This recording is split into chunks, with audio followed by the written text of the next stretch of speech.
8 एप्रिलपर्यंत नोंद झालेले मतदार मतदानास पात्र. लोकसभा 2024 साठी मतदान करायचे असल्यास 8 एप्रिलपर्यंत मतदार नोंदणी करणे आवश्यक आहे. मतदार नोंदणी ही कायमस्वरूपी सुरू असणार आहे. सांगली लोकसभेसाठी 7 मे रोजी मतदान घेण्यात येणार आहे. यासाठी जिल्ह्यात 24,22,200 मतदारांची नोंद झाली आहे. यामध्ये सांगली लोकसभेसाठी 18,53,229 मतदारांची नोंद झाली आहे.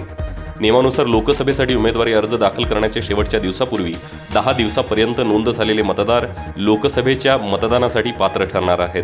सांगली लोकसभेसाठी उमेदवारी अर्ज दाखल करण्याचा दिवस 19 एप्रिल आहे. आता 8 एप्रिलपर्यंत नोंद झालेले मतदारच लोकसभेसाठी मतदान करू शकणार आहेत. मतदार नोंदणी मात्र कायमस्वरूपी चालू असणार आहे. दरम्यान जिल्ह्यात शनिवार आचारसंहिता लागू करण्यात आली. दिवसभर राजकीय पोस्टर बॅनर काढण्याचे काम सुरू झाले. सांगली डिजिटलसाठी मिरज तालुका प्रतिनिधी निशांत भंडारे.